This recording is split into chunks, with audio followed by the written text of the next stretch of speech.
এই মুহূর্তে আপনাদের সামনে যে প্রতিচ্ছবি আমি দেখাবার চেষ্টা করছি, এই জায়গাটি হচ্ছে ৮৩ বদন রায় লেন। হ্যাঁ, এটি বেলেঘাটা অঞ্চল, বেলেঘাটা লেকের ঠিক সামনে। বলবো তার আগে দেখে নিন এই যে সামনে যে বাড়িটি দেখতে পাচ্ছেন, চারতলা বাড়িটা, গোলাপ এবং লাল রঙের যে বাড়িটা, এই বাড়িটার প্রতিচ্ছবি একটু দেখে নিন। এই সামনে এখন আমরা উপস্থিত আছি। দেখতে পাচ্ছেন সংবাদ মাধ্যম, তাবর সংবাদ মাধ্যমের যে ক্যামেরা, তার ফোকাস এই বাড়ির দিকে। আমি বা কম কি, আমার ক্যামেরা এই বাড়ির দিকেও তাক করে আছি। আপনারা দেখতে পাচ্ছেন, আমরা সবাই জানি আরজিকর কাণ্ড। এই আরজিকর কাণ্ডে যে ডাক্তার তিলোত্তমা খুন বা ধর্ষণ হয়েছেন, সেই ধর্ষণকারী সঞ্জয় রায় এখন জেলে। হ্যাঁ, ইনিই হচ্ছেন কালপিট, কিন্তু তার পাশাপাশি আরও যেসব নাম উঠে এসেছে, এই চিত্রনাট্যের যিনি ডাইরেক্টর, বাড়ির নেমপ্লেটটি এক ঝলক দেখে নিন। যার দ্বারা এই নাটক মঞ্চস্থ হয়েছে, তার পেছনে যে ডাইরেক্টর, তার নাম সন্দীপ ঘোষ। হ্যাঁ, আমরা এখন ঠিক তার বাড়ির সামনে। আপনারা দেখতে থাকুন। আমরা দেখছি ৯ আগস্ট থেকে আজ ২৫শে আগস্ট আরজিকর কাণ্ডের যে প্রতিচ্ছবি আমরা দেখছি, সারা পশ্চিমবঙ্গ তথা সারা ভারতবর্ষ জুড়ে সেই চিত্রনাট্যের নায়ক আমি বলবো, সেই নায়কের নাম হচ্ছে সন্দীপ ঘোষ। সেই সন্দীপ ঘোষের বাড়ির সামনে আমি এখন অবস্থান করছি। চলছে সিবিআই তদন্ত। দেখতে পাচ্ছেন এখানে প্রচুর মানুষের ভিড়, উৎসাহী মানুষ এখানে এসেছেন। প্রথমে সকাল থেকে আমরা দেখেছি টিভির পর্দায় এই বাড়ির ছবি। আমিও থাকতে না পেরে বন্ধু হিরণময়কে সাথে নিয়ে আমিও চলে এসেছি এই বাড়ির সামনে। হ্যাঁ, এই বাড়িটি হচ্ছে সন্দীপ ঘোষের বাড়ি। এখনো তাকে অ্যারেস্ট করা হয়নি, তাকে নিয়ে এখন চলছে কাটাছেঁড়া। সেই সন্দীপ ঘোষের বাড়ির সামনে আমি, সিবিআই তদন্ত চলছে। সন্দীপ ঘোষ উনিও আছেন এই বাড়িতে। বিশেষ বন্ধু হিরণময় চক্রবর্তী ইনি এসেছেন। প্রচুর পুলিশ, প্রচুর মিলিটারি ফোর্স সবই এখানে আছে, দেখতে পাচ্ছেন। আমি হিরণময়কে বলবো সন্দীপ ঘোষের সম্বন্ধে তুমি যদি একটু পারো বলো দেখি। সন্দীপ ঘোষ যিনি আরজিকরের অধ্যক্ষ ছিলেন, ইনি সারা জীবন দুর্নীতির সাথে যুক্ত ছিলেন এবং আরজিকর হাসপাতালকে আজকে দুর্নীতি আবর্জনায় ভর্তি করে দিয়েছেন। এই সন্দীপ ঘোষের আমরা উপযুক্ত সাজা চাই এবং আজকে আমাদের যে মৃত বোন যিনি মারা গেছেন, তার যাতে উপযুক্ত পানিশমেন্ট পায়, যারা এর পেছনে রয়েছে, এই হত্যাকাণ্ডের পেছনে, তারাও যে দোষী হয়। তাই আমরা সিবিআইকে অনুরোধ করব যাতে এর যথাযথ বিচার করে এবং যত তাড়াতাড়ি সম্ভব তাদেরকে দোষী ব্যক্তিকে গ্রেপ্তার করা হয়, এই আমরা আশা করি এই সিবিআইয়ের কাছে। এই আমরা আমাদের আবেদন। যাই হোক, আমি মধুসূদন পাল, আমি ট্যাংরা অঞ্চলের বাসিন্দা। বেলেঘাটা এটি নন্দী হাউসের কাছেই বলা যায়, লেকের উল্টো দিকে। আমি না থাকতে পেরে এলাম, খানিকটা এর প্রতিচ্ছবিও আমি সামনে রাখার চেষ্টা করলাম।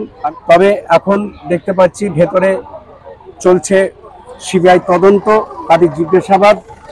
এখন আমি রাস্তার তার বাড়ির সামনেই আছি। কি ঘটনা ঘটে, কি তার আবহ, কি তার বার্তা পৌঁছায় জানি না। চেষ্টা করছি তার বাড়ির সামনে থেকে বিষয়টাকে জানা এবং বোঝার জন্য।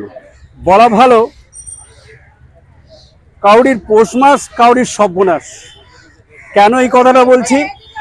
এই যে আমরা দাঁড়িয়ে দাঁড়িয়ে চা খাচ্ছি একটা দোকান থেকে, দোকানদার বললেন সবই তো সন্দীপ ঘোষের সৌজন্যে আজকে রবিবারে চা বিক্রি করছি। বাহ, আমরাও দেখছি সেটা খাচ্ছি।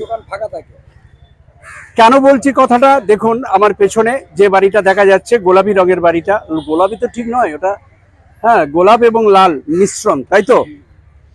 এটাই হচ্ছে সন্দীপ ঘোষের বাড়ি, যা চিত্রনাট্য আজকে 9 আগস্ট থেকে 25শে আগস্ট, আচ্ছা 80 থেকে 8 বছরের মানুষকে যদি জিজ্ঞেস করা যায়, এই আরজিকর ধর্ষণ কাণ্ডের নাম যে কালপিট সঞ্জয় রায়, কিন্তু পাশাপাশি আরও একটা নাম মুখে মুখে আসবে, সেটি হচ্ছে সন্দীপ ঘোষের নাম।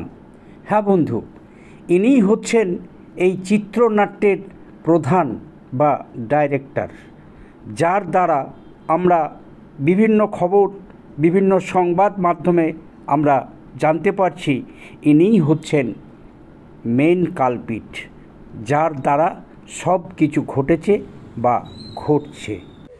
গোলাপি এবং লাল রঙের যে বাড়িটি, এই বাড়িটি হচ্ছে সন্দীপ ঘোষের বাড়ি। তার বাড়ির সামনে দেখতে পাচ্ছেন স্বামী বিবেকানন্দ, একজন মহামানব, যার প্রতিকৃতি, যার প্রতিরূপ যেখানে দাঁড় করানো আছে। শুধু তাই নয়, তার বাড়ির সামনে আরও একজন মহামানব, রামকৃষ্ণদেব। হ্যাঁ বন্ধু, তার বাড়ির সামনে এই হচ্ছে প্রতিচ্ছবি।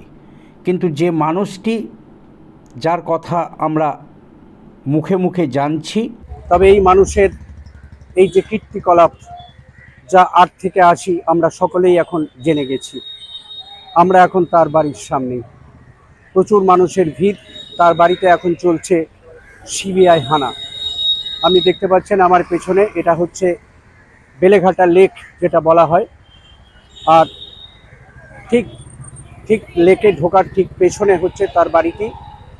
আর এই জায়গাটা হচ্ছে বেলেঘাটা যে নন্দী হাউস বলা যায়, ঠিক সেই লেনেই, ঠিক বেলেঘাটা লেকে ঢোকার বাঁদিকেই হচ্ছে তার এই 4 তলা বাড়িটি।